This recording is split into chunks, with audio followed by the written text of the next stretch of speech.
আসসালামু আলাইকুম। ওয়ালাইকুম আসসালাম। আশা করি ভালো আছো। আজকে কি নিয়ে কথা বলতে ইচ্ছা করছে? আচ্ছা, আমি তোমাকে কিছুক্ষণ আগে যে লিংকটা দিলাম, ইরান আমেরিকার হ্যাঁ, বৈঠক সম্পর্কে, হ্যাঁ, সর্বশেষ বৈঠকের কি অবস্থা সেটা বলো।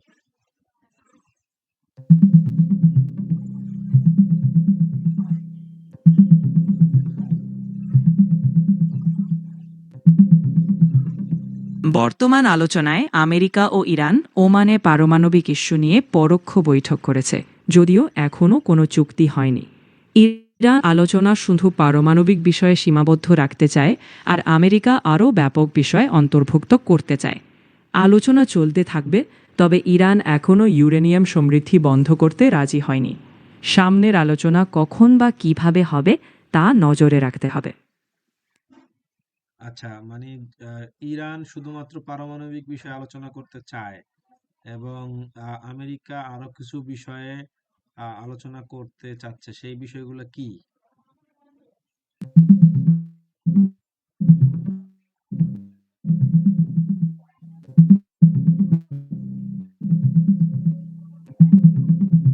যুক্তরাষ্ট্র ইরানের সাথে পারমাণবিক আলোচনাকে আরও বিস্তৃত করতে চায়, যেখানে তারা ইরানের মিসাইল কর্মসূচি ও আঞ্চলিক গোষ্ঠীগুলোর সমর্থন নিয়ে আলোচনা করতে চায়। অন্যদিকে ইরান শুধুমাত্র পারমাণবিক ইস্যুতে সীমাবদ্ধ রাখতে চায়। মূল বাধা হল ইউরেনিয়াম সমৃদ্ধি, যা ইরান বন্ধ করতে রাজি না। আলোচনা চলছে, কিন্তু বিষয়গুলো এখনও সমাধান হয়নি, তাই সামনে কি হয় তা দেখতে হবে। আচ্ছা, ব্যালিস্টিক মিসাইল এবং আঞ্চলিক মিলিশিয়া সম্পর্কে সম্পর্কে আমেরিকা আসলে কি বলতে চায়?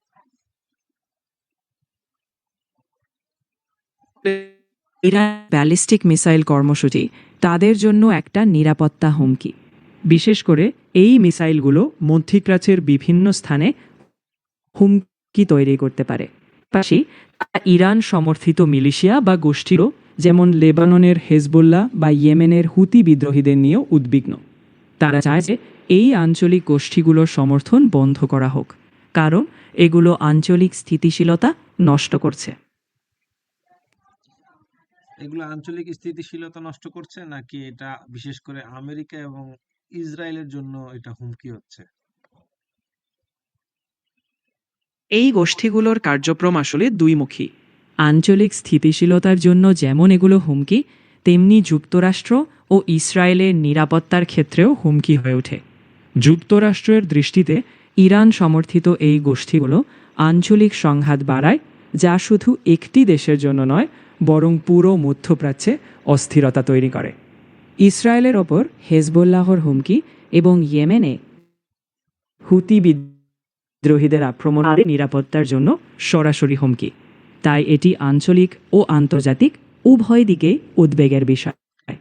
আচ্ছা, এগুলো সীমিত করলে তো সেটা ইরানের জন্য আবার হুমকি হয়ে যাবে। একদম তাই। ইরানের দৃষ্টিকোণ থেকে এগুলো তাদের আঞ্চলিক প্রভাব বা প্রতিরক্ষা কৌশলের অংশ। তাই ইরান মনে করে এই বিষয়গুলোতে ছাড় দিলে তাদের নিরাপত্তা ও আঞ্চলিক অবস্থান দুর্বল হবে। ফলে এখানেই মূল জটিলতা, যেখানে যুক্তরাষ্ট্র চায় এই বিষয়গুলো কমানো হোক, আর ইরান মনে করে এটি তাদের সার্বভৌমত্বের ওপর চাপ। আচ্ছা, তাই এই যেহেতু আলোচনাগুলো পারমাণবিক ইউরেনিয়াম ব্যবহার সীমিতকরণের ব্যাপারে ইরান এবং এত জটিল, আমেরিকা, কারণ আচ্ছা, ইউরেনিয়াম ব্যবহারের সীমিতকরণের ক্ষেত্রে ইরান এবং আমেরিকা উভয় পক্ষ যেহেতু একটা সম্মতি প্রকাশ করছে, এই এখানে আসলে আলোচনার বিষয়গুলো কি?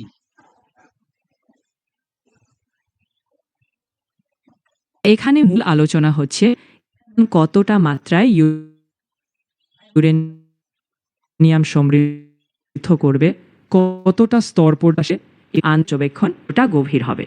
যুক্তরাষ্ট্র চায় ইরান তাদের ইউরেনিয়াম সমৃদ্ধির মাত্রা কমিয়ে রাখুক, যাতে পারমাণবিক অস্ত্র তৈরি করা সম্ভব না হয়।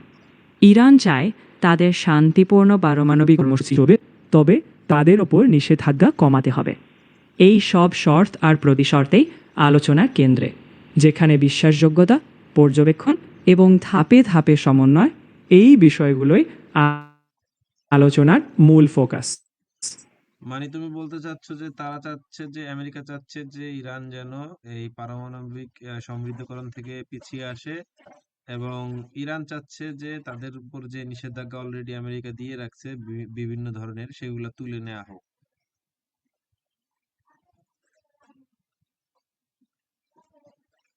ঠিক কঠোরভাবে সীমিত করুক, যাতে পারমাণবিক অস্ত্র তৈরির সম্ভাবনা না থাকে। অন্যদিকে ইরান চায় সেই বিনিময়ে আরোপিত নিষেধাজ্ঞাগুলো তুলে নেওয়া বা শিথিল করা হোক। এটা এতই আলোচনার মূল বিনিময়। ইরান কিছু ছাড় দেবে আর আমেরিকা নিষেধাজ্ঞা শিথিল করবে। আচ্ছা, তোমার কি মনে হয় যে এই বৈঠক আহ এই বৈঠক এর প্রথম রাউন্ড হয়েছে যতটুকু জানতে পেরেছি, আহ এটা সামনের দিনে সফল হওয়ার সম্ভাবনা কতটুকু? আমার কোনো ব্যক্তিগত অনুমান বা ভবিষ্যৎবাণী করার ক্ষমতা নেই, তবে বাস্তবতা হলো এ ধরনের আলোচনায় সাফল্য নির্ভর করে উভয় পক্ষের রাজনৈতিক সদিচ্ছা, পারস্পরিক বিশ্বাস আর বাস্তব সমঝোতার ওপর। এখনও যেহেতু অনেক মতপার্থক্য আছে, সাফল্য সহজ নয়। তবে আলোচনার ধারাবাহিকতা বজায় থাকলে সময়ের সাথে ছোটখাট সমঝোতা বা অন্তর্বর্তী চুক্তি সম্ভব হতে পারে। তবে পুরোপুরি সমাধান কতটা সম্ভব সেটি বলা কঠিন। আচ্ছা, এই বৈঠকটি তুরস্কে হওয়ার কথা ছিল যতটুকু জানা গেছে। হ্যাঁ, কিন্তু এটা ইরানের ভেটো দেওয়ার কারণে এটা ওমানের মাস্কটে হয়েছে। তো হ্যাঁ, আহ, তো এক্ষেত্রে আহ, মানে ইরানের আরেকটা বিষয় যে শাটল ডিপ্লোমেসিতে ইরান রাজি হয়েছে, মুখোমুখি আলোচনায় তারা বসতে চায়নি। তো এই দুইটা আহ, ইরানের যে অবস্থান, এই দুইটা অবস্থানকে আমেরিকা মেনে ওমানের মাস্কটে বসতে রাজি হয়েছে। তার তার মানে কি আমেরিকা কিছুটা এখানে ছাড় দিয়ে কথা বলছে?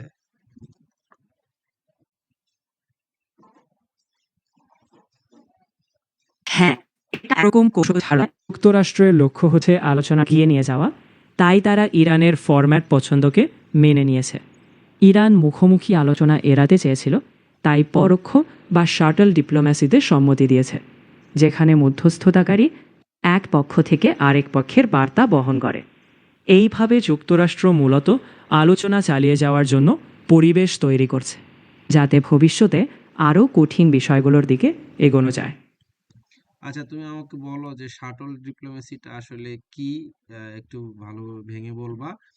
আর আরেকটা বিষয় হচ্ছে যে এটা বাংলাদেশ সময়ে কয়টা বাজে বৈঠকটি অনুষ্ঠিত হয়েছে এবং কত সময় ধরে বৈঠক হয়েছে?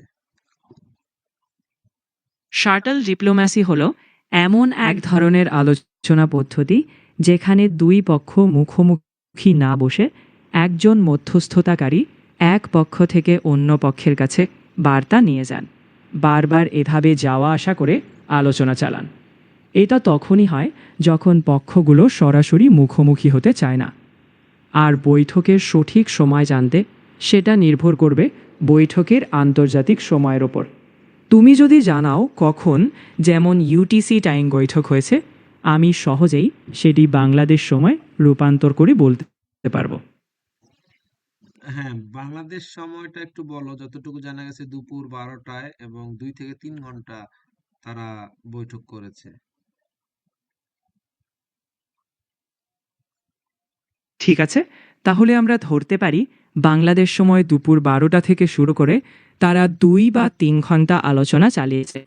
এর মানে বৈঠকটি হয়তো বাংলাদেশ সময় দুপুর 12টা থেকে বিকেল 2টা বা 3টা পর্যন্ত চলেছে। আচ্ছা, তুমি তবে তুমি নির্দিষ্ট তুমি আন্তর্জাতিক তুমি আমাকে বলো যে শাটল ডিপ্লোমেসিতে যাওয়ার কি দরকার ছিল? মুখোমুখি আহ বসলে কি সমস্যা হতো? মুখোমুখি আলোচনায় সরাসরি মতবিরোধ সামনে চলে আসে, যেখানে উত্তেজনা বা অস্বস্তি তৈরি হতে পারে। ইরান হয়তো প্রতীকী কারণে বা নিরাপত্তা বা অভ্যন্তরীণ সমালোচনা এড়াতে সরাসরি মুখোমুখি বৈঠক এড়াতে চেয়েছে।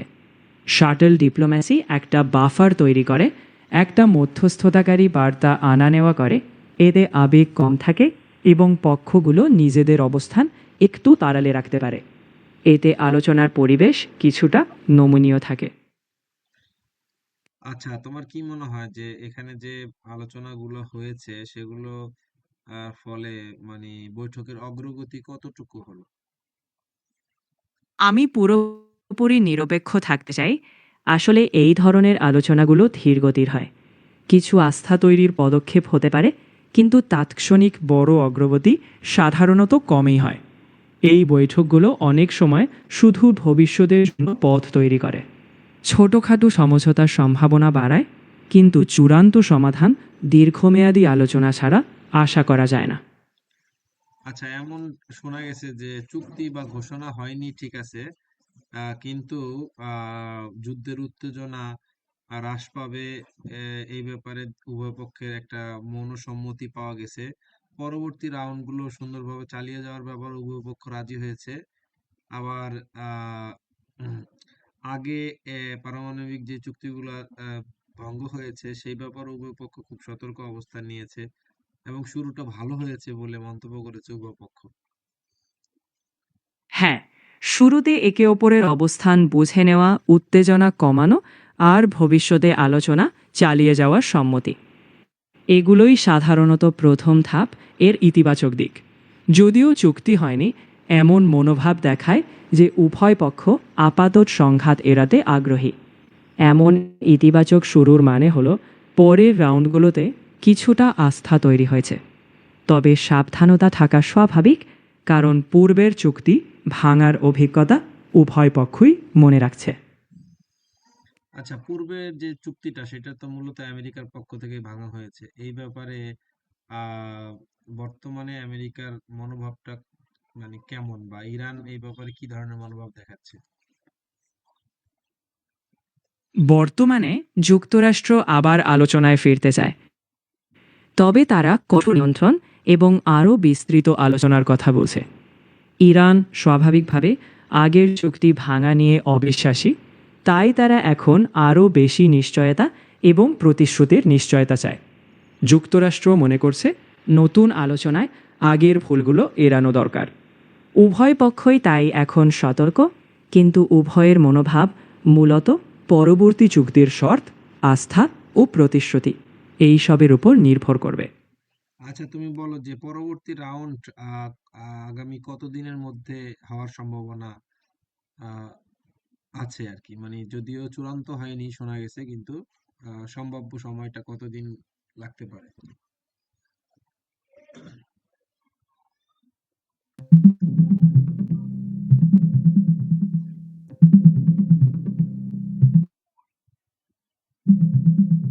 আগামী শুক্রবার 6 ফেব্রুয়ারি 2026 ইরান ও যুক্তরাষ্ট্রের পরবর্তী পারমাণবিক আলোচনা ওমানের মাস্কাটে নির্ধারিত হয়। বৈঠক সকাল 10টায় মাস্কাটের সময় শুরু হবে, যা বাংলাদেশ সময় সকাল 11টা। ইতোমধ্যে উভয় পক্ষ এই আলোচনার প্রাথমিক পর্যায়কে ভালো শুরু হিসেবে দেখেছে, তবে এখনও বড় মতপার্থক্যে রয়ে গেছে। আচ্ছা, 6 তারিখের বৈঠকটা সম্পর্কে তো আমরা এতক্ষণ আলোচনা শুনলাম, কিন্তু এরপরে যে পরের রাউন্ড যেটা, এটা তো প্রথম রাউন্ড হলো। পরের রাউন্ড সম্পর্কে পরের রাউন্ড কবে নাগাদ হতে পারে? যেমন 1 থেকে 2 সপ্তাহের মধ্যে হতে পারে, এরকম একটা তথ্য পাওয়া গেছে। সেগুলো সম্পর্কে একটু বলো তুমি।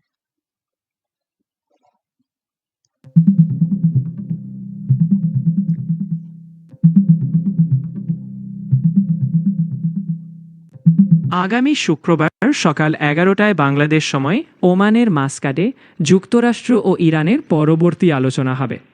এটি গত বছরের আলোচনার ভাঙনের পর প্রথম আনুষ্ঠানিক বৈঠক, যেখানে ইরানের পারমাণবিক প্রোগ্রামই মূল বিষয়। পরবর্তী রাউন্ড কয়েক দিনের মধ্যে হতে পারে, যদিও নির্দিষ্ট দিন এখনও নিশ্চিত হয়নি। ততদিন মূল বিষয় থাকবে এজেন্ডা বাড়ানোর চাপ ও আঞ্চলিক নিরাপত্তা পরিস্থিতি। আচ্ছা, তুমি আমাকে বলো যে পরবর্তী রাউন্ড হওয়া বা এই আলোচনা চলাকালীন অবস্থায় যুদ্ধ শুরু হওয়ার মানে সম্ভাবনা কতটুকু আছে? এই মুহূর্তে উভয় পক্ষই যুদ্ধ চায় না, বরং আলোচনার পথে এগোচ্ছে। যদিও আঞ্চলিক উত্তেজনা বা দুর্ঘটনা সবসময় ঝুঁকি তৈরি করে, তবুও আলোচনা চালানোই উভয়ের লক্ষ্য। সুতরাং আলোচনার এই প্রক্রিয়ায় যুদ্ধের সম্ভাবনা কম। যতক্ষণ আলোচনা চলছে উভয় পক্ষই সংঘাত এড়িয়ে সমাধান খোঁজার চেষ্টা করবে।